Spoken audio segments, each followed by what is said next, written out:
یا ایھا الذین آمنوا، اے ایمان والو، کتب علیکم الصیام، تمہارے اوپر روزوں کو فرض کر دیا گیا، کما کتب علی الذین من قبلکم، جیسا یہ روزے تم سے پہلوں پر فرض کیے گئے، لعلکم تتقون، تاکہ تم پرہیزگار ہو جاؤ۔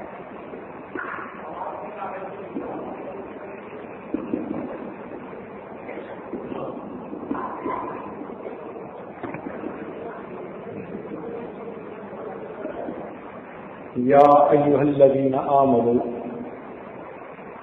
اے ایمان والو، کتب علیکم الصیام، تم پر روزوں کو فرض کر دیا گیا، کما کتب علی الذین من قبلکم، جیسا کہ تم سے پہلوں پر روزے فرض کیے گئے، لعلکم تتقون، تاکہ تم پرہیزگار ہو جاؤ۔ اس آیت مبارکہ میں روزوں کی فرضیت کا اعلان کیا گیا، لیکن ذرا اس آیت کی بناوٹ پر غور کیجیے۔ اس میں ایمان والوں کو براہ راست خطاب کیا گیا، یا ایھا الذین آمنوا، اے ایمان والو، اے وہ لوگو جو اللہ تعالی اور اس کے رسول اکرم صلی اللہ علیہ وسلم کے حکموں کو ماننے کا اقرار کر چکے ہو۔ یہ براہ راست خطاب ہے۔ تورات میں اللہ رب العزت نے بنی اسرائیل کو ایک مرتبہ براہ راست خطاب کیا، اس پر وہ لوگ اتنے خوش ہوئے کہ کہا کرتے تھے نحن ابناء اللہ واحباؤہ، ہم اللہ تعالیٰ کے بیٹے اور اس کے چنے ہوئے بندے ہیں۔ ایک مرتبہ کے خطاب پر وہ سپیریورٹی کمپلیکس میں مبتلا ہو، جبکہ اللہ رب العزت نے قرآن مجید میں امت محمدیہ کے مومنین کو 88 مرتبہ براہ راست خطاب فرمایا ہے۔ اس کی مثال یوں سمجھیے کہ وقت کا بادشاہ اگر کسی خاکروب کو بلا کر خود بات کرے تو اس خاکروب کے لیے اس میں بڑی عزت ہوتی ہے، بڑا شرف ہوتا ہے کہ وی وی آئی پی پرسنالٹی نے براہ راست کام میرے ذمہ لگایا۔ یہاں تو معاملہ اس سے بھی انوکھا، اللہ رب العزت یہ پروردگار عالم ہے اور ہم لوگ جو اس کے بندے، پیدا کیے ہوئے بندے ہیں، ہمیں پروردگار عالم براہ راست خطاب فرما کر جب کچھ کہیں تو وہ کتنی اہمیت والی بات ہوگی۔ اس لیے حضرت عبداللہ ابن عباس نانو فرماتے تھے کہ جب بھی قرآن مجید میں پڑھتے ہوئے یا ایھا الذین آمنوا کے الفاظ آئیں تو پڑھنے والے کو چاہیے کہ متوجہ ہو جائے اب شہنشاہ حقیقی اس سے براہ راست خطاب فرما رہے ہیں۔ حکم کیا دیا؟ کتب علیکم الصیام، تمہارے اوپر روزوں کو فرض کر دیا گیا۔ اب اس خطاب کو سن کر دل میں مختلف سوچیں آتی ہیں۔ ممکن ہے کسی کے دل میں سوچ آتی کہ ہم سے ہمارے مالک حقیقی خفا ہو گئے، اس لیے مہینے میں سال میں ایک مہینہ ہمیں دن میں کھانا کھانے سے منع کر دیا۔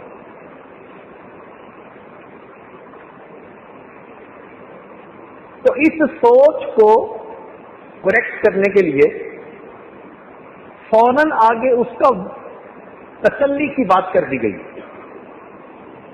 کہ یہ روزے جو تم پر فرض کیے گئے نہ تو سزا کے طور پر فرض کیے گئے کہ تم سے کوئی ناراضگی ہے، اور نہ اس لیے کیے کہ ہمیں اپنے ریسورسز کے ڈپلیٹ ہونے کا خطرہ ہے۔ ہوتے ہیں نا کئی مرتبہ بجٹ بناتے ہیں تو جی اب اس مد میں تھوڑی رقم رہ گئی تو احتیاط سے خرچ کرو، یہ بھی مسئلہ نہیں۔ تو پھر اصل وجہ کیا؟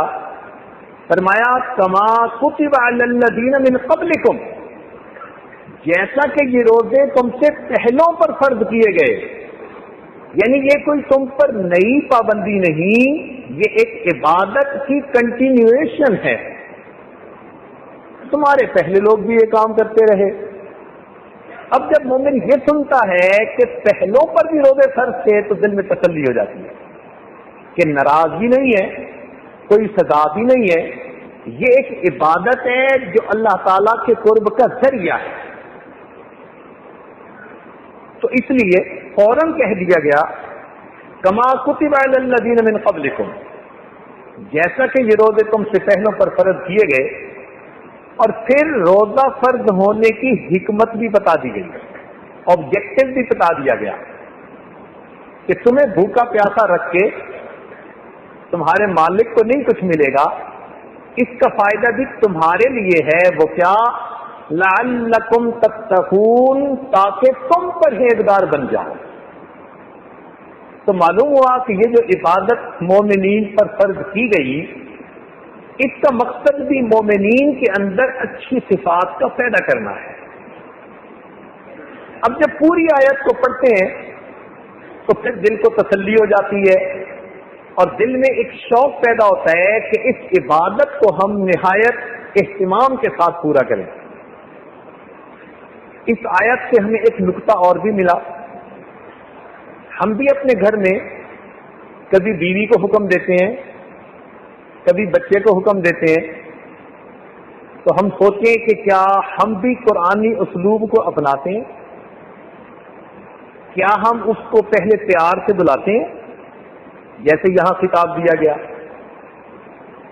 جب اس کو کوئی بات کہتے ہیں تو کیا اس کے فوائد اور اس کی حکمتیں بھی کبھی ساتھ بیان کرتے ہیں تاکہ ان کو بھی کانشیس کلیئر ہو جائے کہ یہ بات جو کہی جا رہی ہے اس کے پیچھے لاجک کیا، وجہ کیا؟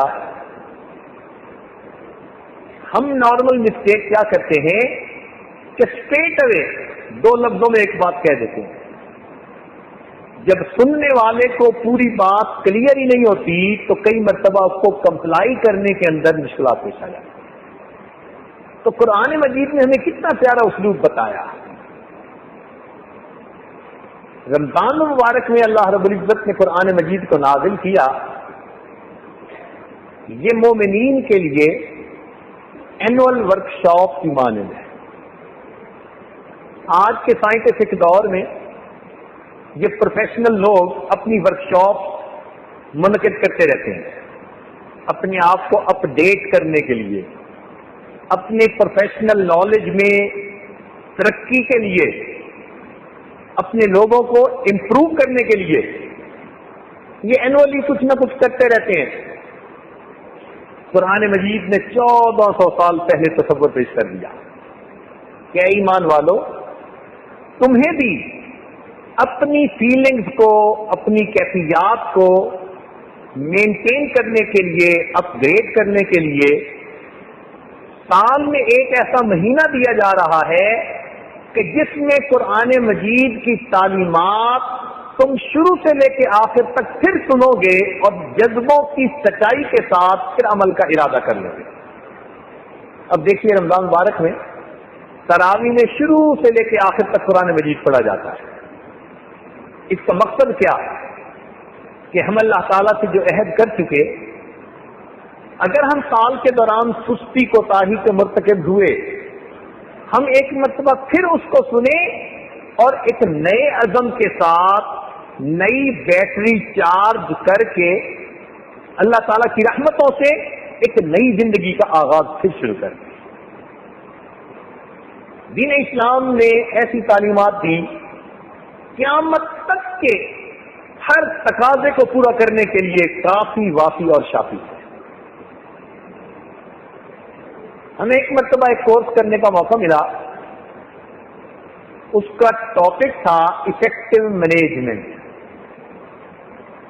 جو انسٹرکٹر تھے وہ ایک جرمن تھے، ڈاکٹر، مسٹر براڈی ان کا نام تھا، اور وہ اتنے ایکسپیرینس تھے، اتنے قابل تھے کہ دنیا کی 7 مختلف یونیورسٹیز کے وزٹنگ پروفیسر تھے۔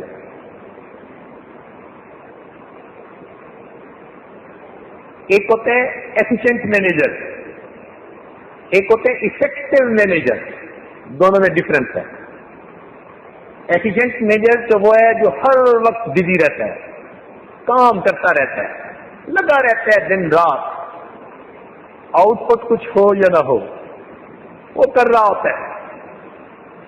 لیکن افیکٹو مینیجر اس کو کہتے ہیں کہ جو آؤٹ پٹ دے رہا ہو، جو ریزلٹ دے رہا ہو، جو پروڈکشن دکھا رہا ہو، اس کو افیکٹو مینیجر کہتے ہیں۔ اس بات کے دوران اس نے یہ کہا کہ لوگوں کے ذہن میں ایک تصور تھا کہ لڑکپن میں پڑھتے ہیں اور جوانی میں کام کرتے ہیں، بڑھاپے میں آرام کرتے ہیں۔ اب یہ تصور ختم ہو گیا۔ اب یورپین کمیونٹی اس نتیجے پر پہنچی ہے کہ ہمیں لڑکپن میں بھی پڑھنا ہے، جوانی میں بھی پڑھنا ہے۔ وہ کیسے؟ کہ جب ہم کسی پروفیشن میں ہو، کام کر رہے ہوں، تو اپنے پروفیشنل نالج کو گین کرنے کے لیے ہمیں ورکشاپ اٹینڈ کرنی چاہیے، کانفرنسز اٹینڈ کرنی چاہیے، سیمینار اٹینڈ کرنے چاہیے، اپنے آپ کو اپ ڈیٹ رکھنا چاہیے۔ پرانا تصور گیا تو یورپین کمیونٹی اس نتیجے پر پہنچی کہ اب ہمیں اپنی جوانی کی عمر میں بھی ساتھ ساتھ پڑھتے رہنا چاہیے، ورنہ ہم لوگوں سے پیچھے رہ جائیں گے، ہم فیڈ آؤٹ ہو جائیں گے لوگوں سے۔ جب اس نے یہ بات کہی تو اس عاجز نے آپ سے اشارہ کیا کہ جی میں بھی کچھ آپ کے ساتھ شیئر کرنا چاہتا ہوں۔ انہوں نے کہا بتائیے۔ میں نے کہا جی گزارش یہ ہے کہ یہ یورپین کمیونٹی کا تصور پیش کردہ نہیں، یہ اس سے بھی پرانا معاملہ ہے۔ اس نے پوچھا وہ کیسے؟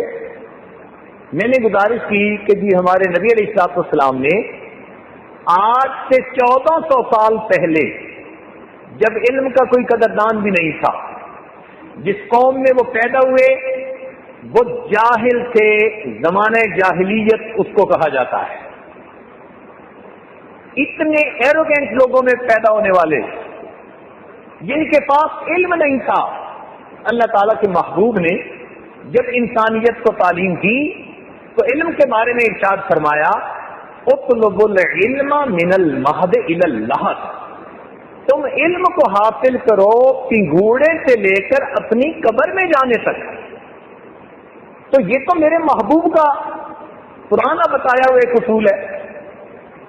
آپ جو کہہ رہے ہیں کہ یورپین کمیونٹی اس ڈیسیژن پر پہنچی، آپ دیر سے پہنچے، میرے آقا نے یہ برائٹ آئیڈیا پہلے سے دیا ہوا ہے۔ جب ان کو یہ بات کی تو وہ تھوڑی دیر تو سنتے رہے، پھر بریف کیس سے اس نے اپنی ڈائری نکالی، مجھے کہنے لگے جی آپ اس کے اوپر یہ عربی میں لکھ دیں، نیچے اس کا انگلش ٹرانسلیشن لکھ دیں۔ پھر وہ کہنے لگا کہ جتنے ڈیلیگیٹ اس وقت موجود ہیں میں ان کے سامنے پرومس کرتا ہوں آج کے بعد جس یونیورسٹی میں بھی میں لیکچر دوں گا میں لوگوں کو بتاؤں گا کہ مسلمانوں کے پیغمبر علیہ السلام نے 1400 سال پہلے اس بات کا حکم فرما دیا۔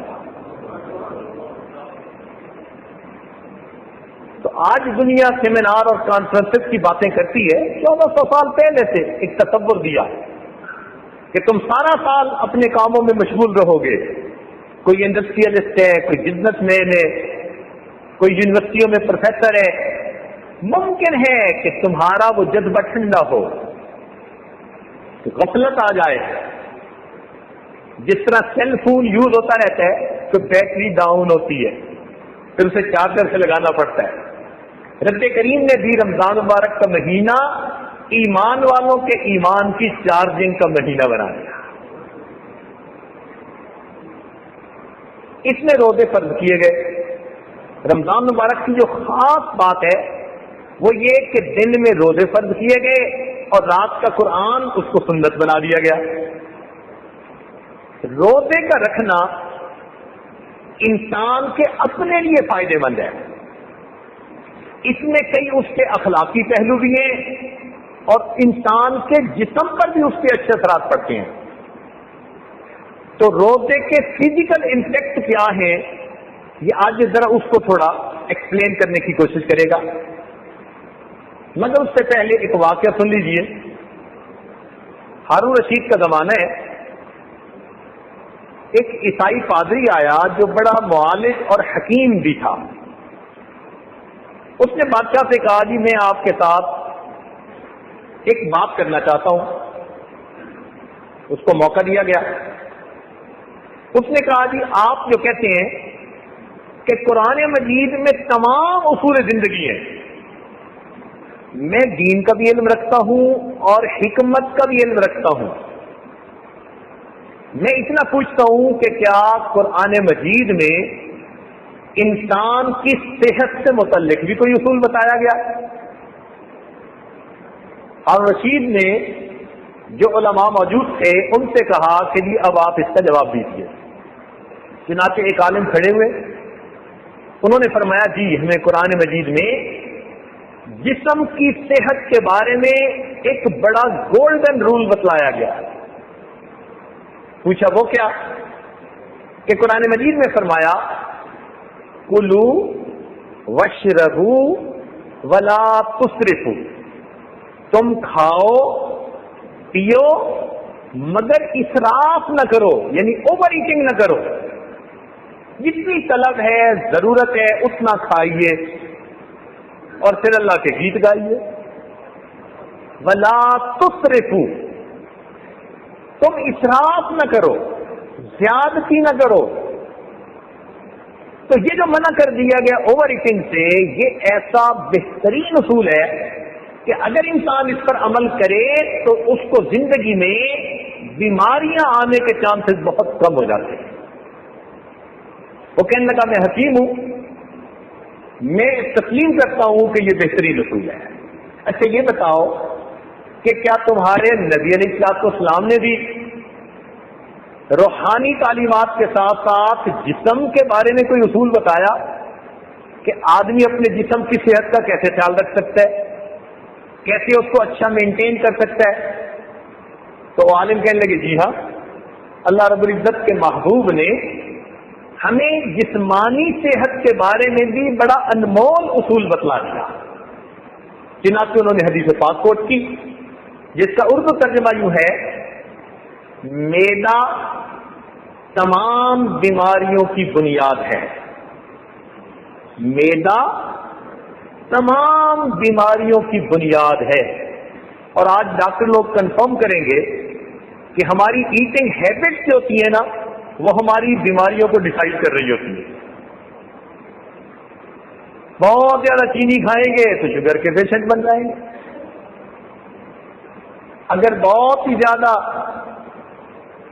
کریمی اور جوسی چیزیں کھائیں گے تو کولیسٹرول لیول ہائی کر بیٹھیں گے. اور اگر بہت ہی زیادہ چٹپٹی چیزیں کھائیں گے تو السر کے مریض بن جائیں گے, بلڈ پریشر کے مریض بن جائیں گے. تو ایٹنگ ہیبٹ وہ آدمی کی بیماریوں کی پروفائل کو ڈیسائیڈ کر رہی ہوتی ہے. تو نبی علیہ السلام نے ارشاد فرمایا معدہ بیماریوں کی بنیاد ہے, یہاں سے بیماریاں شروع ہوتی ہیں. تو جو بندہ اپنے معدے کو کنٹرول کر لے اور جو چیز انسان کے جسم کے لیے فائدہ مند ہے وہ استعمال کرے, جو نقصان دہ ہے اس سے بچ جائے, یہ بندہ بیماریوں سے انشاءاللہ بچا رہے گا. تو حدیث پاک کا پہلا حصہ معدہ تمام بیماریوں کی بنیاد ہے. دوسرا حصہ آگے, تم جسم کو وہ دو جس کی اس کو ضرورت ہے. جسم کو وہ دو جس کی اس کو ضرورت ہے. اب کچھ صوفی حضرات نیک لوگ بیمار ہوتے ہیں تو دوائی نہیں کھاتے, نبی علیہ السلام کی تعلیمات کے خلاف. کتنی عورتیں ہیں جو دوائی تو منگا لیتی ہیں, کڑوی ہونے کی وجہ سے استعمال نہیں کرتی. نبی علیہ السلام نے ارشاد فرمایا جسم کو وہ دو جس کی اس کو ضرورت ہے. اگر اس کو کسی چیز کے کھانے کی ضرورت ہے تو اس کو دینا یہ حکم نبوی ہے. اور آخری بات کہی کہ الوقایۃ خیر من العلاج، پرہیز علاج سے زیادہ بہتر ہوتا ہے. اور آج اس میں ہم واقعی بہت ہی زیادہ سستی کے مرتکب ہوتے ہیں. جہاں آپ دیکھیں کہ دسترخوان پہ کسی نے سویٹ ڈش کی طرف پہلے ہاتھ بڑھایا، ہاں آپ اسی وقت سمجھ لیں کہ یہ ڈائبیٹک بندہ ہوگا. پراٹھے کھائیں گے، آرٹریز بھی بند ہوں گی، اور پھر کہیں گے جی اللہ مالک ہے. نہیں، اللہ تعالیٰ تو مالک ہے، لیکن پروردگار نے عقل بھی تو دی ہے نا استعمال کرنے کے لیے. تو عقل جب بتا رہی ہے کہ اگر میں ہارٹ پیشنٹ ہوں اور مجھے مٹھائی سے منع کیا گیا تو مجھے منع ہونا چاہیے. لوگ اس کو توکل سمجھتے ہیں، حالانکہ یہ گناہ ہوتا ہے. جس بندے کو ڈاکٹر جس چیز سے منع کر دیں کہ تمہارے جسم کے لیے نقصان دے، وہ اس کو کھا کے توکل کا مظاہرہ مت کرے. توکل کا ثواب تو نہیں ملے گا. ممکن ہے اگر اس کے کھانے سے موت آ گئی تو قیامت کے دن خودکشی کا عذاب ہو جائے. یہ کھا تو میٹھا رہے ہوتے ہیں مگر یہ سلو پوائزن ہی ہوتی ہے. جس کی ڈائبٹیز ہی کنٹرول نہیں ہے اور اس کے پاؤں پہ زخم بھی بنا ہوا ہے اور پھر وہ میٹھا کھا رہا ہے، میٹھائی سے مت سمجھیے، یہ پوائزن ہے مٹھائی کی شکل میں. تو نبی علیہ السلام نے ارشاد فرمایا، میدا تمام بیماریوں کی بنیاد ہے. جسم کو وہ دو جس کی اس کو ضرورت ہے، اور پرہیز علاج سے بہتر ہے. تو جب بھی کوئی آدمی بیمار ہو تو وہ اپنا پرہیز کرے ان تمام چیزوں سے جو اس بیماری کو زیادہ کرتی ہے. اور یہ اصول آج کی دنیا میں سارے سائنسدان تسلیم کرتے ہیں کہ پرہیز علاج سے بہتر ہے. انسان جو کھانا کھاتا ہے یہ اس کے بدن کی ضرورت ہے، مگر کہتے ہیں نا کہ excess of everything is bad. بالکل اسی طرح اگر ہم کسی بھی مشین کو اوور لوڈ کر دیں گے نا تو بریک ڈاؤن کے چانسز بڑھ جائیں گے. یہی حال انسان کے معدے کا کہ اس میدے کو ایک مقدار کھانے کی فائدہ دے گی. اگر ہم اس سے زیادہ فیڈ کرنا شروع کر دیں گے تو فائدے کی بجائے الٹا نقصان شروع ہو جائے گا. بسیار خوری، زیادہ کھا لینا، یہ انسان کو صحت نہیں بلکہ بیماری دیتی ہے. ایک بیماری تو یہ کہ زیادہ کھانے سے انسان میں فیٹ زیادہ آ جاتی ہے، موٹا ہو جاتا ہے، درمیان سے موٹا ہو گیا، ویٹ بڑھ گیا. یہ ویٹ کا بڑھ جانا مومن کے لیے ایک مصیبت ہوتی ہے، کسی کام کا نہیں رہتا. صحت موٹاپے کو نہیں کہتے، صحت کہتے ہیں کہ انسان کی فزیک ایسی ہو کہ وہ کتنی دیر ایگزرشن بھی کرے تو وہ تھکے نہیں، اس کو تھکاوٹ نہ ہو کام کر کے.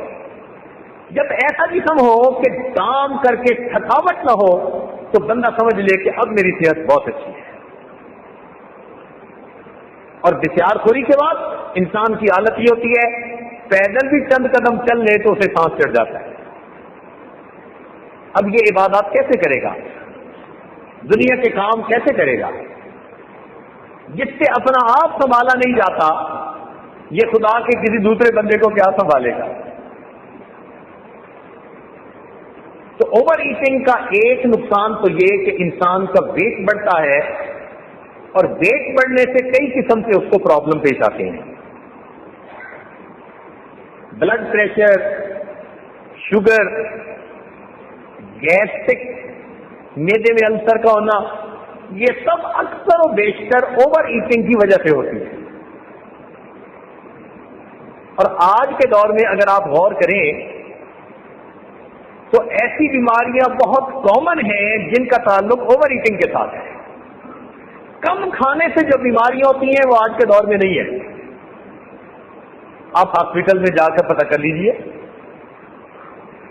ڈاکٹروں سے معلومات کر لیجئے, وہ تمام بیماریاں جو زیادہ کھانے سے ہوتی ہیں وہ آج کامن ہے.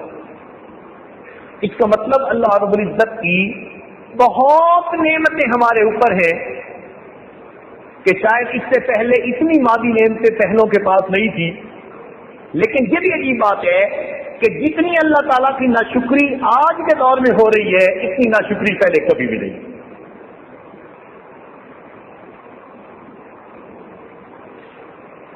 انسان کی خوراک ہمیشہ اس کی ضرورت کے مطابق رہنی چاہیے. اب ہر انسان کی خوراک اس کے جسم کے حساب سے اپنی ہوتی ہے. تاہم علماء نے کتابوں میں لکھا کہ جتنی انسان کو بھوک ہو اس سے 2-4 لقمے ذرا کم کھائے تو یہ بہتر ایٹنگ ہیبٹ ہے. ہم نہیں کہتے کہ اللہ کی نعمتیں ہو اور پھر انسان بھوکا رہے, جسم کو غذا ہی نہ دے, کھائیے, مگر کتنا کہ جتنی بدن ضرورت محسوس کر رہا ہے اس سے چند لقمے کم کھا لیجئے تاکہ خوراک اچھے انداز سے ڈائجسٹ ہو کر جسم کا حصہ بن سکے. آج نارملی ہم جتنا کھاتے ہیں وہ ہماری ضرورت سے بہت زیادہ ہوتا ہے. ایک مثال سے بات سمجھ آ جائے گی. شیر کے بارے میں کہتے ہیں نا جی کہ جنگل کا بادشاہ ہوتا ہے, اس کے جسم کے اندر مسل اسٹرینتھ اتنی ہوتی ہے کہ اگر کبھی کسی جانور کے سامنے وہ آ جائے تو اس جانور کی آدھی جان تو اسی وقت نکل جاتی ہے. ایک دہشت ہے اس کی, جس طرح سے وہ چلتا ہے, دوڑتا ہے, اس کے جسم کے جو ریفلیکٹڈ ہیں دیکھ کے بندہ حیران ہوتا ہے اور واقعی کہتا ہے کہ ایک ڈیزرو کرتا ہے کہ اس کو جنگل کا بادشاہ ہونا چاہیے. اس کی خوراک کتنی ہے؟ ہفتے میں 1 مرتبہ اسے گوشت فیڈ کیا جاتا ہے. ہمیں متعدد ایسی جگہ دیکھنے کا موقع ملا جہاں شیروں کی خاص نسلوں کو بریڈ کیا جاتا تھا. تو ان سے یہ کوشچن ہم نے بار بار پوچھا. پوری ورلڈ میں یہ چیز ہمیں کامن ملی کہ شیر کو ہفتے میں صرف 1 دفعہ خوراک دی جاتی ہے اور وہ خوراک پورا ہفتہ اس کے لیے کافی ہوتی ہے. ہم نے کہا اس کو ہفتے میں 1 دفعہ دیتے ہیں, ہم تو ایک دن میں ماشاءاللہ کتنی بار کھا رہے ہوتے ہیں. اس وقت دنیا میں جو زیرو موجود ہیں ان میں سب سے زیادہ لانگ لیوڈ اسپیشی وہ کروکوڈائل ہے, مگرمچھ. اس وقت بھی مگرمچھ کی عمر 150 سال, 250 سال, 200 سال تک جا رہی ہے. تو سب سے زیادہ لمبی زندگی والا حیوان اس وقت زمین کے اوپر مگرمچھ ہے, اور اس کی جو مسل اسٹرینتھ ہے وہ بھی سب سے زیادہ. یعنی اگر شیر کا بازو بھی یہ اپنے جبڑے میں لے لینا تو بازو کو کٹ سکتا ہے, وہ چھوٹ کے واپس نہیں جا سکتا. اتنی مسل اسٹرینتھ ہے. اب اس پر ریسرچ کی گئی کہ اس کی لمبی زندگی اور اس کی مسل اسٹرینتھ اتنی زیادہ ہونے کی وجہ کیا ہے, تو پتہ چلا کہ اس جانور کی خوراک بہت تھوڑی. آپ حیران ہو گے کہ جس کروکوڈائل کا ویٹ 700 kg ہو, یعنی اگر 70 kg کا ایک بندہ ہو تو 10 آدمیوں کے وزن کے برابر جس مگرمچھ کا وزن ہے وہ 24 گھنٹے میں 750 گرام کھانا کھاتا ہے. 750 گرام, لیس دین 1 kg.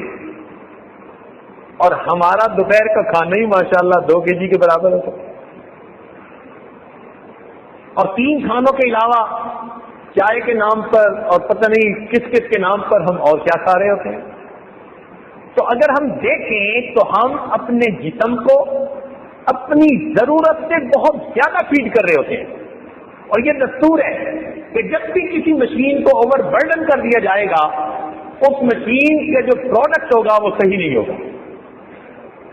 وہی ہمارے جسم کا حال ہے کہ چونکہ بہت زیادہ فیڈ کر دیتے ہیں تو ہمارے جسم میں پھر چربی بڑھنی شروع ہو جاتی ہے.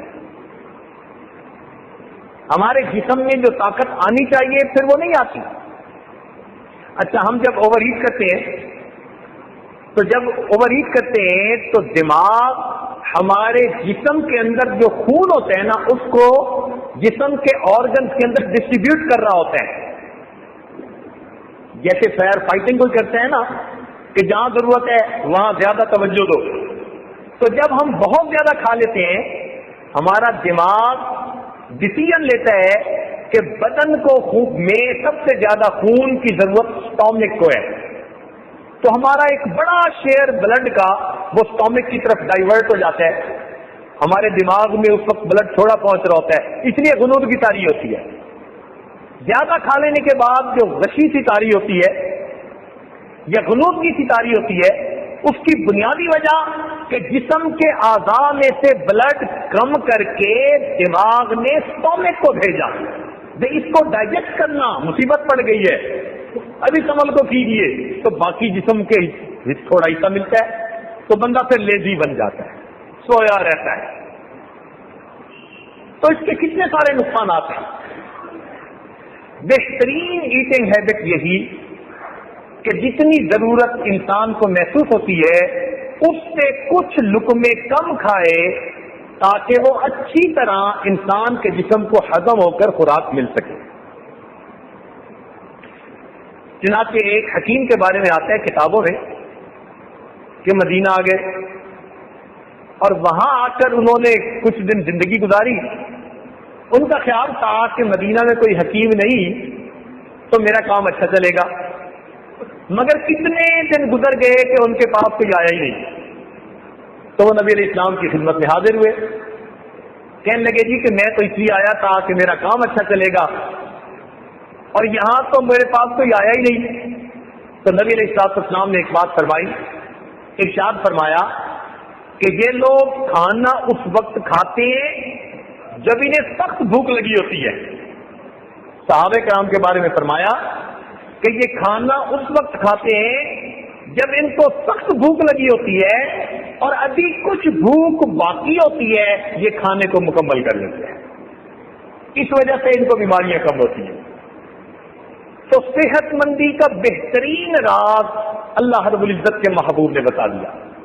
تاہم انسانوں کی سمجھ ڈفرینٹ ہے، ایجوکیشن لیول ڈفرینٹ ہے، ریسورسز ان کے پاس، اکنامک کنڈیشن ڈفرینٹ ہوتی ہے. تو اللہ رب العزت نے بندوں پر مہربانی فرمائی، ایک مہینہ ایسا بھیج دیا کہ اس مہینے میں کوئی گڈ ایٹنگ ہیبٹ کو اپناتا ہے یا نہیں وہ زبردستی ان کا پابند ہو جائے تاکہ اس کو فائدہ مل جائے. چنانچہ جو لوگ سارا سال خوب کھاتے ہیں رمضان مبارک میں ان کے جسم میں سے کتنے ایسی چیزیں ہوتی ہیں جو ایکسیس ہوتی ہیں اور وہ ساری کی ساری جسم سے نکل رہی ہوتی ہے. رمضان مبارک ان کے لیے صحت کا ضامن بن جاتا ہے، صحت کا ذریعہ بن جاتا ہے. چنانچہ مجھے ورجینیا میں امریکہ میں ایک عیسائی ملے انجینئر تھے. تو کوئی بات ہوئی تو مجھے کہنے لگے کہ میں آج کل فاسٹنگ کر رہا ہوں. میں نے ان سے پوچھا بھائی کیا مطلب؟ کہنے لگا آپ لوگ نہیں ایک مہینہ کے لیے کیا کرتے؟ میں نے کہا. کہنے لگا اس میں میڈیکلی اتنے فائدے ہیں کہ میں نے ظاہری فائدوں کی خاطر اپنی زندگی کا معمول بنا لیا، ہر سال ایک مہینہ میں بھی روزے رکھتا ہوں. یعنی غیر مسلم جنہوں نے ابھی اسلام بھی قبول نہیں کیا وہ بھی اسلامی تعلیمات کی حکمتوں کو مانتے ہیں اور بسا اوقات ان کو اپنا کے دنیاوی فائدے اٹھاتے ہیں. نبی علیہ السلام کم کھانے کے عادی تھے.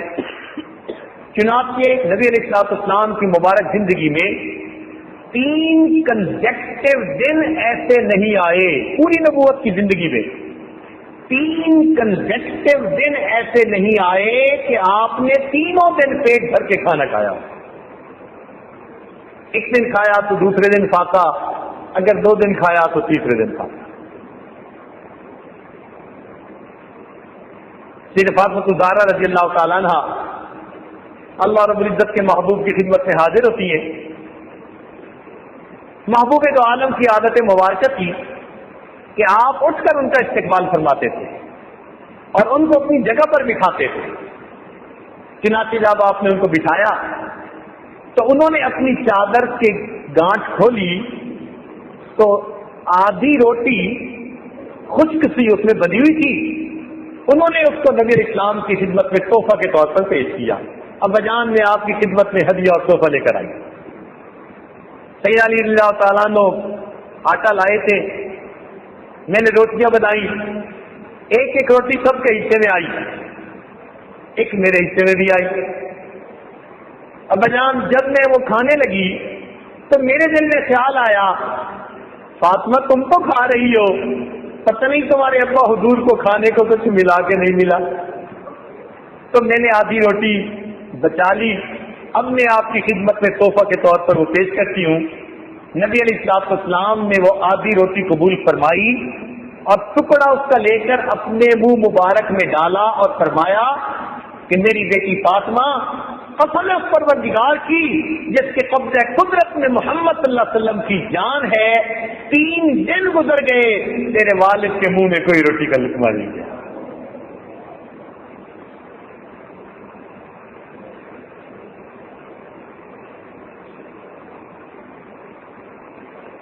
جتنے بھی دنیا میں مشاہیر گزرے،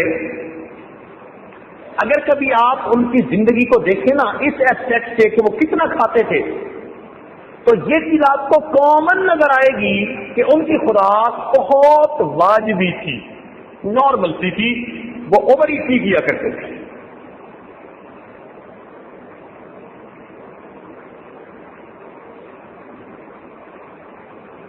چنانچہ امام بخاری رحمۃ اللہ علیہ کو اللہ رب العزت نے ایسی ذہانت دی تھی کہ ان کو لاکھوں حدیثیں یاد تھی. تو ایک مرتبہ ان سے پوچھا گیا کہ آپ دن میں کتنا کھاتے ہیں؟ تو فرمانے لگے کہ میں آج کل 10 بادام کھا کر اپنے کام میں مصروف ہو جاتا ہوں اور میرا پورا دن اسی کے اوپر گزر جاتا ہے. 10 بادام، لیکن وہ تو 10 بادام پہ وقت گزار لیتے تھے. ہمیں تو اللہ رب العزت نے بہت زیادہ نعمتیں دی، تاہم اتنا تو ہو کہ ہم اتنا کھائیں جو ہمارے لیے فائدے مند ہو جائے. اس لیے جتنے لوگوں کا آئی کیو لیول اچھا ہوتا ہے نا، یہ سب وہ لوگ ہوتے ہیں کہ جن کے اندر فیٹ تھوڑی ہوتی ہے اور جسم ان کے بڑے اچھے ہوتے ہیں، ویل بلٹ ہوتے ہیں، ان کا آئی کیو لیول اچھا ہوتا ہے. کم کھانے والے. مجھے ایک دفعہ ایک میوزیم دیکھنے کا موقع ملا تو میں نے وہاں آئنسٹائن کی ممی دیکھی. اب آئنسٹائن آج کی دنیا میں اس طرح ریسپیکٹڈ فگر ہے کہ جیسے دین کے حلقوں میں پیغمبروں کی عزت کی جاتی ہے. جس نے تھیوری آف ریلیٹیوٹی پیش کی، اس کی تو میں اسٹرکچر دیکھ کے حیران ہو گیا. میرا خیال ہے کہ اس کا کوئی وزن 60 کلو گرام سے زیادہ نہیں ہوگا، پتلا دبلا سا بندہ. لیکن اللہ نے اس کو کیسا دماغ دیا کہ اس نے جو مادے اور انرجی کے ٹرانسفارم ہونے کی ایکویشن دی، آج اس پر بنیاد رکھ کر دنیا کے اندر سب سے زیادہ ریسرچ کی جا رہی ہے. تو جتنے بھی اچھے دماغ والے لوگ آپ کو ملیں گے نا، ان سب کی ایٹنگ ہیبٹس بہت ہیلدی ہوں گی. ہمارے نوجوانوں کو چاہیے کہ یہ بھی اچھی ایٹنگ ہیبٹس کو اپنائیں، اور رمضان مبارک کا مہینہ اپنی ہیبٹ کو کنٹرول کرنے کے لیے بہترین مہینہ. حکم دے دیا گیا کہ دن کے اندر کھانے پینے سے آپ رک جائیے اس کی کتنی حکمتیں ہیں. انسان کے اندر صبر پیدا ہوتا ہے, انسان کے اندر اللہ تعالیٰ کی نعمتوں کی قدر دانی آتی ہے. ہم پتہ نہیں کتنا کھانا ضائع کر دیتے ہیں, جب خود بھوکے ہوتے ہیں نا تب پتہ چلتا ہے کہ ایک لقمے کی کیا ویلیو ہوتی ہے. تو جہاں اس کے کتنے اور فائدے, ایک فائدہ یہ کہ انسان اپنے ایٹنگ اسکیڈول کو کنٹرول کر سکتا ہے. ایک ہوتا ہے کم کھانا, یہ بھی نبی علیہ الصلوۃ والسلام کی مبارک سنت, اور ایک ہوتا ہے آہستہ کھانا, یہ بھی نبی علیہ السلام کی مبارک سنت ہے. اس میں بھی ایک دلچسپ نقطہ ہے, آہستہ کھانا. آپ نے دیکھا ہوگا نا کہ ہم میں سے بعض دوست کھانے کی دسترخوان پر بیٹھتے ہیں نا تو ودن 2-3 منٹ وہ بہت کچھ کھا چکے ہوتے ہیں, وہ دسترخوان سے بہت کچھ ان کے پیٹ کے اندر شفٹ ہو چکا ہوتا ہے ودن فیو منٹ. اور پھر جب کھا لیتے ہیں تو تھوڑی دیر کے بعد پھر پیٹ پکڑ کے کہتے ہیں یار آج بہت کھا لیا ہے, اوور ایٹنگ کر لیتے ہیں. اس میں ایک دلچسپ بات اور نقطہ جو فائدہ دے گا وہ یہ کہ مجھے ایک مرتبہ ایک مضمون پڑھنے کا موقع ملا جس کو ڈاکٹرز کی ایسوسی ایشن ہے کسی ملک کی, انہوں نے چھاپا تھا. اب کی بات, انہوں نے لکھا تھا کہ جو بندہ اپنے وزن کو کم کرنا چاہے اس کو چاہیے کہ وہ آہستہ کھائے. اب اس کو پڑھ کر یاد بڑا حیران ہوا, بھائی اب تک تو کہتے تھے کہ جو وزن کم کرنا چاہے وہ ڈائٹنگ کرے. دو طرح کے لوگ ہوتے ہیں نا, کچھ ڈائٹنگ کرتے ہیں اس کے قائل ہوتے ہیں اور کچھ ڈائی ایٹنگ کے قابل ہوتے ہیں. کچھ ڈائٹنگ کے قائل اور کچھ ڈائی ایٹنگ اس کے قائل ہوتے ہیں. تو ہم نے پہلی مرتبہ سنا کہ جناب آہستہ کھانے سے انسان کا وزن گھٹتا ہے. ہمارے لیے ایک نئی چیز تھی, ہم نے پورے لٹریچر کو پڑھا تو واقعی اس نے ایک عجیب بات لکھی ہوئی تھی. اس میں لکھا ہوا یہ تھا کہ جب ہم کھاتے ہیں ہم نے کتنا کھایا یہ ڈیسیژن ہمارا دماغ کرتا ہے. اچھا دیکھیں ایک مثال سمجھیں کہ انسان کا سر بالکل سیدھا ہے یا جھکا ہوا ہے, اس کا ڈیسیژن آنکھیں نہیں کرتی, اس کا ڈیسیژن دماغ کرتا ہے. ہمارے کانوں میں ایک کینال ہے جس میں لیکوڈ ہوتا ہے اور وہ لیکوڈ اپنا لیول مینٹین کرتا ہے. اس لیول کا سگنل جب دماغ کو پہنچتا ہے تو دماغ سمجھ لیتا ہے کہ سر سیدھا ہے یا سر جھکا ہوا ہے. اسی طرح پیٹ بھرنے کا ڈیسیژن ہمارا دماغ لیتا ہے. وہ دو طرح سے لیتا ہے. ایک تو انسان کے پیٹ کے اوپر جلد جو ہے نا اس کے اندر ٹرانسڈیوسر لگے ہوئے ہیں, پک اپ لگی ہوئی ہے. جب انسان کھاتا ہے اور اسٹومک ذرا پھیلتا ہے تو ایلونگیشن ہوتی ہے, تو جو پک اپ لگے ہوئے ہیں وہ ایلونگیٹ ہونے سے اندازہ لگا لیتے ہیں کہ اندر کتنی خوراک چلی گئی. مگر یہ سلو ایکٹنگ ٹرانسڈیوسر ہے, یہ اپنے سگنل کو بنا کر دماغ تک پہنچانے میں 7 منٹ سے لے کے 10 منٹ تک لے سکتے ہیں. 7 منٹ تقریباً ان کو چاہیے. 7 منٹ کے بعد سگنل, یعنی اب اگر پیٹ بھر گیا تو جو پک اپ ہے وہ 7 منٹ کے بعد دماغ کو سگنل پہنچائے گا کہ پیٹ بھر گیا. اس کو کہتے ہیں لانگ ایکٹنگ ٹرانسڈیوسر. اور دوسرا سگنل انسان کو ملتا ہے اس کے منہ سے. اگر منہ جلدی جلدی چل رہا ہو تو کتنے نمبر آف ٹائم ہم نے کرشنگ کی, یہ منہ کرشنگ یونٹ ہے نا, تو کرشنگ یونٹ نے جتنا تیزی سے کام کیا یہ بھی دماغ کو پہنچ رہا ہوتا ہے. ان دو سگنلز کو سامنے رکھ کر انسان کا دماغ ڈیسیژن لیتا ہے کہ میں نے کتنا کھا لیا. اب ہم کیا کرتے ہیں کہ 3-4 منٹ کے اندر 2 روٹیاں بھی کھا لی، پانی بھی پی لیا، سویٹ ڈش بھی کھا لی، ابھی نیچے کا سگنل پیٹ والا بھی نہیں پہنچا ہوتا اور اس سے پہلے ہم اوور ایٹ کر چکے ہوتے ہیں. لہذا جب اصل سگنل پہنچتا ہے تب ہم ریئلائز کرتے ہیں یار آج تو ہم نے واقعی بہت زیادہ کھا لیا ہے.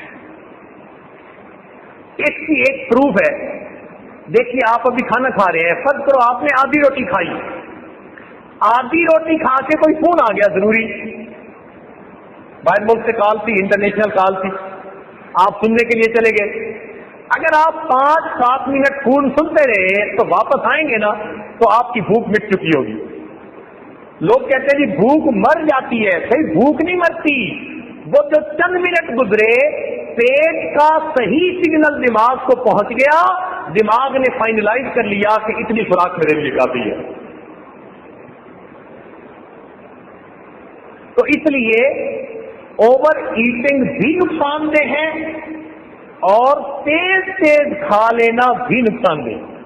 اور عجیب بات کہ محبوب کی دونوں سنتیں، ایک تو انسان اپنی بھوک سے تھوڑا سا کم کھائے، یہ بھی سنت ہے، اور دوسرا انسان آہستہ آہستہ چبا چبا کر کھانا کھائے، یہ بھی میرے محبوب کی سنت ہے.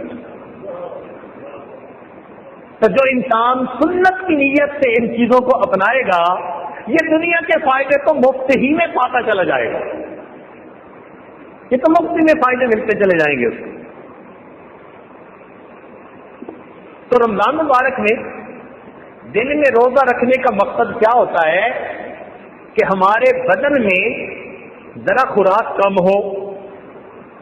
اچھا جب کم ہوتی ہے تو کیا ہوتا ہے، جب بھی بدن میں معدے میں خوراک کم ہوگی اور بدن کو ضرورت ہے تو بدن کی جو فیٹ ہے نا اس کو اسی وقت شوگر میں کنورٹ کر کے بدن استعمال کرنا شروع کر دے گا. اسٹیرائڈز ہوتے ہیں جو بدن کے اندر جنریٹ ہو جاتے ہیں اور وہ انسان کے فیٹ کو شوگر بنا دیتے ہیں اور وہ انسان کے بدن میں پھر استعمال ہو رہی ہوتی ہے. اس لیے جب انسان بھوکا رہتا ہے تو اس کی چربی پگھل رہی ہوتی ہے اور اس کا جسم سمارٹ ہو رہا ہوتا ہے. اس لیے جو لوگ سوئمنگ کلب میں جاتے ہیں اور پھر بھی ان کا اچھا جسم نہیں ہوتا، ان کو چاہیے کہ نبی علیہ الصلوۃ والسلام کی مبارک سنت پر گھر بیٹھ کے عمل کر لے، انہیں کلب جانے کی ضرورت ہی نہیں پڑے گی. آٹومیٹک پیٹ برن ہوتی چلی جائے گی.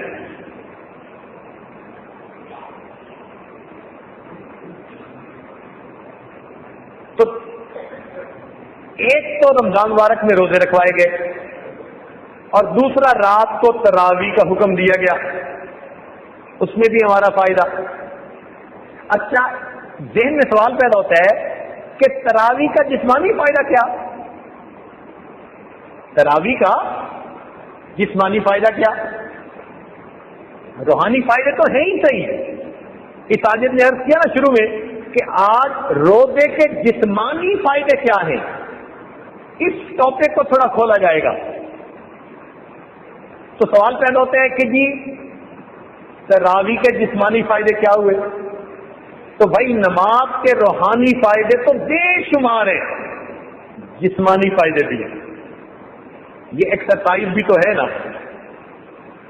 پہلے کہا جاتا تھا ڈاکٹروں کی طرف سے کہ جی آپ ہفتے میں 4 دن کم از کم برسک واک کیا کریں، بلکہ 10 سال پہلے کہتے تھے جاگنگ کیا کریں، یہ بھاگا کریں. پھر ثابت ہوا کہ جو جاگنگ زیادہ کرتے ہیں تو بڑھاپے میں ان کے پاؤں کی جو ہڈیاں ہوتی ہیں وہ پرابلم کرتی ہیں. اب ڈاکٹر آہستہ آہستہ آ گئے جی کہ برسک واک کہتے ہیں ذرا تیز چلنے کو، کہ یہ انسان کے لیے سب سے فائدے مند. اور اللہ تعالیٰ کی شان دیکھیے کہ برسک واک ذرا تیزی کے ساتھ چلنا یہ بھی میرے محبوب صلی اللہ علیہ وسلم کی مبارک سنت ہے. حدیث پاک میں آتا ہے کہ اللہ تعالیٰ کے محبوب ایسے چلتے تھے جیسے اونچی جگہ سے کوئی نیچے کی طرف تیزی کے ساتھ اتر رہا ہوتا ہے. ذرا تیز چلنا یہ محبوب کی مبارک سنت ہے. اور آج دنیا نے دھکے کھا کھا کے بالآخر میرے محبوب کی سنت کو اپنا لیا دنیا کے فائدے کی خاطر. ہم کہتے ہیں جی برسک واک کرنا چاہیے، چلیں جی برسک واک کرتے ہیں. پھر اب انہوں نے کہا کہ یہ جو ہم دن میں ایک مرتبہ برسک واک کرتے ہیں نا، یہ بھی اتنی فائدے مند نہیں ہے، یہ دن میں کئی مرتبہ کرنی چاہیے. اب یہاں سوال پیدا ہوا کہ بندہ ہر وقت واک ہی کرتا رہے گا. انہوں نے کہا نہیں جی، تھوڑی سی ایکسرسائز کر لے جس سے کہ انسان کے ہارٹ بیٹ تھوڑا تیز ہو جائے، جو فلوئڈ انسان کے اندر بلڈ کی شکل میں بہ رہا ہے اس کی اماؤنٹ بڑھ جائے تاکہ پوری شریانوں کو یہ صاف کر دے. انہوں نے کہا کہ چند مرتبہ ایکسرسائز کریں اگرچہ تھوڑی ہو. چنانچہ ہمارے ایک دوست جاپان میں گئے تو ایک جگہ ایک کمپنی کے ڈائریکٹر کی بورڈ آف ڈائریکٹر کی میٹنگ تھی. وہ کہنے لگے کہ اس 8-10 گھنٹے کی میٹنگ کے دوران وہ 1-1.5 گھنٹہ کے لیے میٹنگ کرتے اور پھر کھڑے ہو جاتے اور اپنی کرسی کے ساتھ ہی کوئی بازو ہلا رہا ہوتا، کوئی نیچے جا رہا ہوتا، کوئی تھوڑا آگے پیچھے ہو رہا ہوتا کرسی کے قریب ہی، اور وہاں کھڑے کھڑے تھوڑی ایسے ہاتھوں سے ایکسرسائز کر کے لائٹ ایکسرسائز پھر بیٹھ جاتے. اس میٹنگ کے دوران انہوں نے 3 مرتبہ بریک لے کر یہ ایکسرسائز کی. تو کہتے میں نے ان سے پوچھا کہ آپ یہ کیا کر رہے ہیں؟ وہ کہنے لگے جی ہمارے ڈاکٹر اس نتیجے پر پہنچے کہ دن میں 1 مرتبہ ایکسرسائز کرنے کی بجائے چند مرتبہ لائٹ ایکسرسائز کر لی جائے تو اس کا فائدہ زیادہ ہوتا ہے. کہنے لگے میں نے انہیں کہا اللہ کے بندو، یہ جو چند یعنی تھوڑی دیر کے بعد جو چند منٹ کی ایکسرسائز کرتے ہو، اگر اس کے بجائے تم دن میں 5 مرتبہ نماز ہی پڑھ لیا کرو تو آٹومیٹک ایکسرسائز ہو جائے گی. اب دیکھیے مومن کو یہ مفت کا فائدہ، وہ اللہ تعالیٰ کا حکم سمجھ کے عمل کر رہا ہے اور اس کا جسمانی فائدہ مفت کا، اس میں نماز پڑھنے سے اس کو فائدہ مل رہا ہے. کوئی ان پڑھ بندہ پہاڑ کی چوٹی میں رہتا ہے، اس کو کچھ نہیں پتا کہ میرا جسمانی فائدہ کیا، لیکن اگر وہ بھی پابندی سے نماز پڑھتا ہے تو نماز کی وجہ سے اس کو بھی فائدہ مل رہا ہے. ہمارے کئی نوجوان نماز کی پابندی نہیں کرتے، اس نماز کی وجہ سے دیکھیے کتنے فائدے پہنچ رہے ہیں. مجھے ایک مرتبہ ہم اسپیس میوزیم دیکھ رہے تھے، Smithsonian series of museum Washington میں. تو ہمیں ایک ڈاکٹر صاحب مل گئے، وہ بات چیت کرتے رہے، انہوں نے حلیہ دیکھا مسلمانوں والا. تو مجھے کہنے لگے کہ تمہیں پتہ ہے کہ جو زیادہ عبادت گزار ہوتے ہیں نا مسلمانوں میں، ان کے چہرے پہ نور ہوتا ہے. میں نے کہا جی بالکل ہوتا ہے، صلحہ کا نور. کہنے لگے اس کی ایک ریزن ہے. انگلش میں بات کر رہا تھا. میں نے کہا جی کیا ریزن ہے؟ کہنے لگا کہ انسان کا جسم جو دل سے نیچے ہے اس میں دل کے لیے بلڈ پہنچانا آسان ہے، اور جو بدن اوپر ہوتا ہے اس میں بلڈ پہنچانا انسان کے لیے مشکل کام ہے. وہ ذرا ڈفرینس آتا چلا جاتا ہے. اس لیے سر میں جتنا فلڈ بلڈ جانا چاہیے وہ نہیں جاتا. یہ مسلمان لوگ جو نماز پڑھتے ہیں نا تو یہ نماز میں سجدہ کرتے ہیں. میں نے کہا جی بالکل کرتے ہیں. کہنے لگا سجدے میں ان کا سر چہرہ نیچے ہوتا ہے، ان کا دل اوپر ہوتا ہے. یہی ایک ایسی صورت ہے کہ جس میں فلڈڈ ہو کر بلڈ انسان کے چہرے اور اس کی پوری جلد کے اندر جا رہا ہوتا ہے. اور کہنے لگا اگر ذرا لمبا سجدہ کرو تو پورے چہرے کے اندر خون محسوس ہوتا ہے. میں نے کہا، کہنے لگے کہ یہ جو بلڈ کی سرکولیشن روز فلڈڈ چہرے پر ہو رہی ہوتی ہے یہ انسان کے چہرے کو تر و تازہ بنا دیتی ہے. میں نے کہا عورتوں کو کبھی اس اصول کا پتہ چل جائے کہ نماز پڑھنے سے دیر تک انسان کا چہرہ معصوم نظر آتا ہے تو شاید کریموں کو چھوڑ کر نسلوں کے پیچھے پڑ جائے. اور واقعی آپ دیکھیں گے کہ جو بھی نیکوکار انسان ہوگا نا اس کے چہرے پہ آپ کو ایک روشنی نظر آئے گی، ایک نور نظر آئے گا. واقعی روحانی اثر اپنی جگہ، مگر نماز کے جسمانی فائدے بھی تو ہیں نا. وہ جو بلڈڈ ان کو پہنچ رہا ہوتا ہے سجدوں میں، وہ ان کے چہروں پہ بہار کی تازگی عطا فرما دیتا ہے. اچھا، اب نماز کے جسمانی فائدوں میں سے ایک فائدہ بتا کے ذرا اپنے ٹاپک کو مکمل کریں.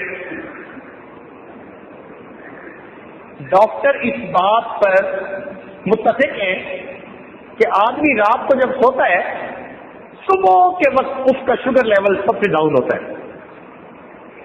اسی لیے لیبارٹری میں کولیسٹرول چیک کروانا ہو نا، کہتے ہیں جی فاسٹنگ کر کے صبح کے وقت آئیں بغیر کھائے، اس وقت شوگر لیول سب سے ڈاؤن ہوتا ہے.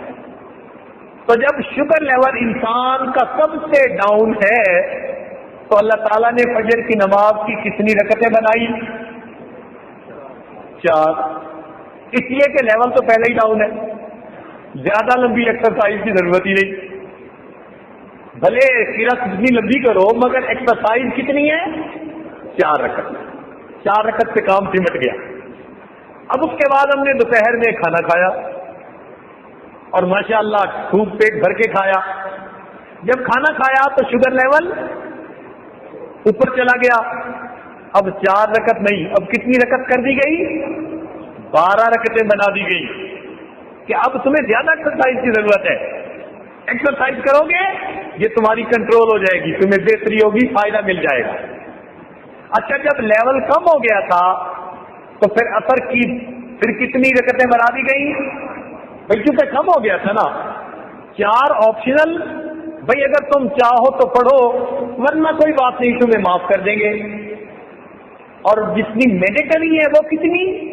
4 پر، اور 4 ان کے اوپر چھوڑ دیا گیا. لیکن ہو سکتا ہے کہ اس کے بعد کسی نے اثرانہ چائے پی ہو، کوکیز کھائی ہو، آئس کریم کھا لی ہو، تیری بھوک لگ رہی ہے تو پھر لیول ذرا ہائی ہو سکتا ہے. تو مغرب کی نماز کتنی بنا دی گئی؟ 4 رکعت نہیں، کتنی رکعت؟ 7 رکعت بنا دی گئی. اور عام طور پر مغرب کے بعد عشاء کا کھانا ہوتا ہے، تو مغرب کے بعد پھر ہم نے کھانا کھایا. اب جب ہیوی کھانا کھایا تو اب رکعتیں 7 نہیں، کتنی کر دی گئی؟ 17. اب یہاں پر ذہن میں آتا ہے کہ یا اللہ دوپہر میں تو 12 سے کام چل گیا تھا، اب 12 کیوں نہیں 17 کیوں؟ فرمایا اس لیے کہ دوپہر میں 12 رکعتوں کے بعد تم نے ابھی جاگنا تھا، کام کرنا تھا، اور شوگر لیول ڈاؤن ہونے کے چانسز تھے. اور اب تو جناب سونا ہے، لہذا 12 سے کام نہیں چلے گا. کتنی پڑھنی پڑیں گی؟ 17 پڑھنی پڑے گی. اچھا جی چلو 17 سے کام چل گیا. اللہ تعالیٰ کی شان دیکھیے کہ رمضان مبارک میں تو بندہ صبح روزہ رکھتا ہے اور سارا دن بھوکا رہتا ہے، تو شام کے وقت جب افطاری ہوتی ہے تو پھر اس وقت خوب بھوک لگی ہوتی ہے. اکثر اوقات روزہ دار اس وقت اوور ایٹنگ کرتے ہیں. اس وقت ماشاءاللہ ملک شیک بھی پی لیا، تو جوس بھی پی لیا، تو کھانے بھی خوب کھا لیے، تو شوگر لیول جب دم ہائی چلا جاتا ہے. جب بہت زیادہ اوور ایٹنگ کر لی تو پروردگار عالم نے کیا فرما دیا کہ بھائی اب 17 رکعت سے بھی کام دوبارہ نہیں چلے گا، اب تمہیں 20 رکعت اور بھی ادا کرنی پڑے گی تاکہ تمہارے جسم کو صحیح فائدہ پہنچ جائے.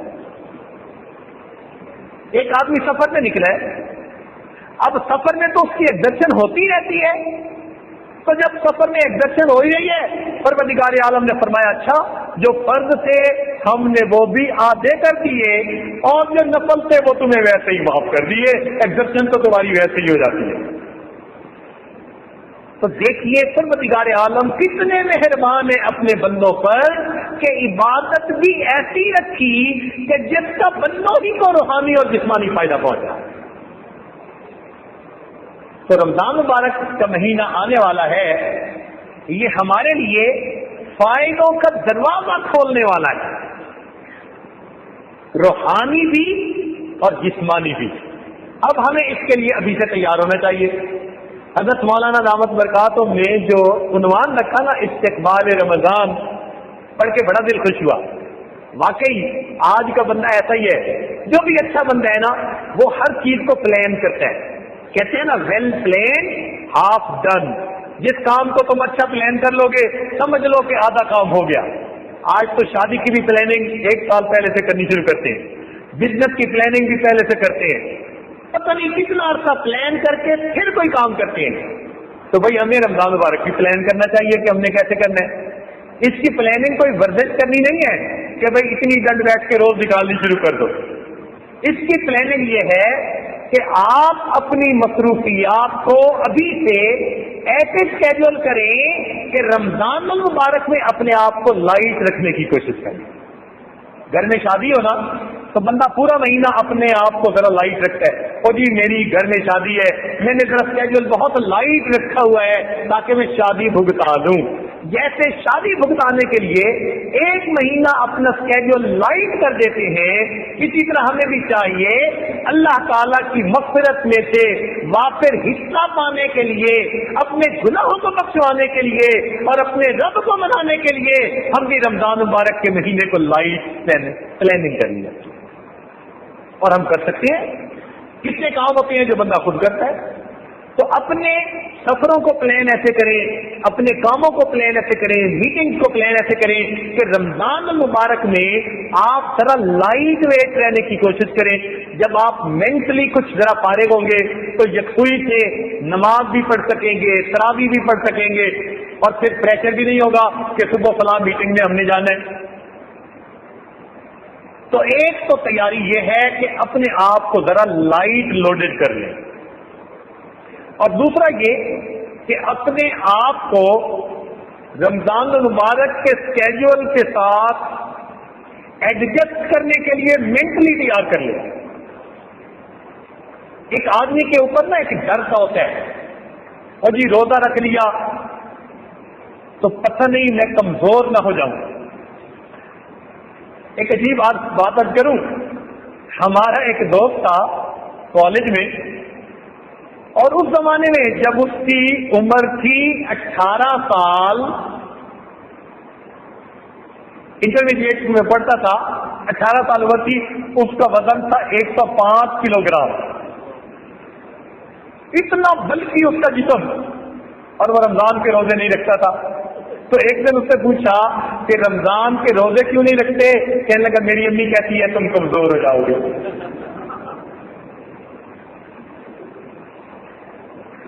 تو اپنے مائنڈ کو پریپیئر کر لیجئے کہ ایک مہینہ اگر ہم نے کم بھی کھایا تو ہمیں کوئی فرق نہیں پڑے گا.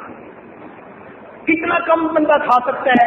ذرا سوچئے کہ ڈاکٹروں نے لکھا ہے جو انسان 3 کھجوریں کھا لے, جو انسان 3 کھجوریں کھا لے, اتنی کیلوریز مل جاتی ہیں 3 دن تک اس کو بھوک کی وجہ سے موت نہیں آ سکتی. 3 کھجوروں میں اتنی نیوٹریشن ہے, 3 کھجوروں میں اتنی نیوٹریشن ہے کہ اگر کوئی بندہ 3 کھجوریں کھائے 3 دن تک بھوک کی وجہ سے موت نہیں آ سکتی. تو جسم کی ریکوائرمنٹ اتنی تھوڑی اور ایٹنگ ہیبٹس ہماری بہت زیادہ. تو رمضان المبارک میں ہم کھائیں, جتنا کھانے کے عادی ہوں تھوڑا سا کم کھانے کی کوشش کریں. یہ نہ ہو کہ صبح کی نماز سے ہی کھٹے ڈکار آنے شروع ہو جائیں, یا ایسا نہ ہو کہ جی ہم کھائیں ہی نہ. ایسے بھی تو ہیں کچھ لوگ ایسا کرتے ہیں کہ وہ عشاء کے وقت کھا لیتے ہیں, ان کو صبح اٹھنا ہی مشکل ہوتا ہے. نہیں, رمضان مبارک کی ترتیب پر اپنے آپ کو چلانے کی کوشش کیجیے. رمضان کو اپنی طبیعت میں نہ ڈالیے کہ جی روزہ بھی رکھنا ہے, چلو رات ہی میں کھا لیا جو کھا لیا, اب نیت کر کے سو گئے. بعض لوگ ایسے نہیں. اس لیے سحری کرنا مستقل عبادت ہے. تہجد میں اٹھنا اور تہجد کے وقت میں نمازیں پڑھنا یہ مستقل عبادت ہے. اب ایک آخری نقطہ, وقت ختم ہو گیا, ایک دو منٹ میں ایک نقطہ عرض کر دیں. وہ یہ کہ اللہ رب العزت کریم ہے, انہوں نے رمضان مبارک میں ایک رات بنائی جس کو لیلۃ القدر کہتے ہیں. اس کی تلاش کے لیے اعتکاف میں بیٹھا جاتا ہے. لیکن اگر کوئی بندہ چاہے کہ مجھے رمضان مبارک میں لیلۃ القدر میں عبادت کا ثواب ملے تو اس کو پانا بڑا آسان ہے. اس کو پانا بہت آسان ہے. یہ عجیب سا نقطہ ہے, اور پتہ نہیں کتنی مشائخ کی صحبتوں کے بعد اللہ والوں سے یہ نقطہ ملا. تمنا ہر بندے کے دل میں ہوتی ہے کہ لیلۃ القدر کی عبادت کا ثواب ملے. ہم کیسے حاصل کر سکتے ہیں؟ وہ نقطہ سن لیجیے، پکا ہوگا. وہ کیسے کہ قرآن مجید میں اللہ تعالیٰ فرماتے ہیں کہ وہ ایک رات ہوتی ہے جو 1000 مہینوں کی عبادت سے بہتر ہوتی ہے. تنزل الملائکہ، اس میں ملائکہ نازل ہوتے ہیں، والروح، اور جبریل السلام بھی نازل ہوتے ہیں. فیہا بإذن ربہم من کل امر سلام. اب اس رات میں جو ہے سلامتی نازل ہوتی ہے. تو خیر و برکت اس رات میں نازل ہوتی ہے. کب نازل ہوتی ہے اس کا کسی کو پتہ نہیں. کوئی نہیں کہہ سکتا کس رات میں کتنے بجے وہ برکتیں نازل ہوں گی.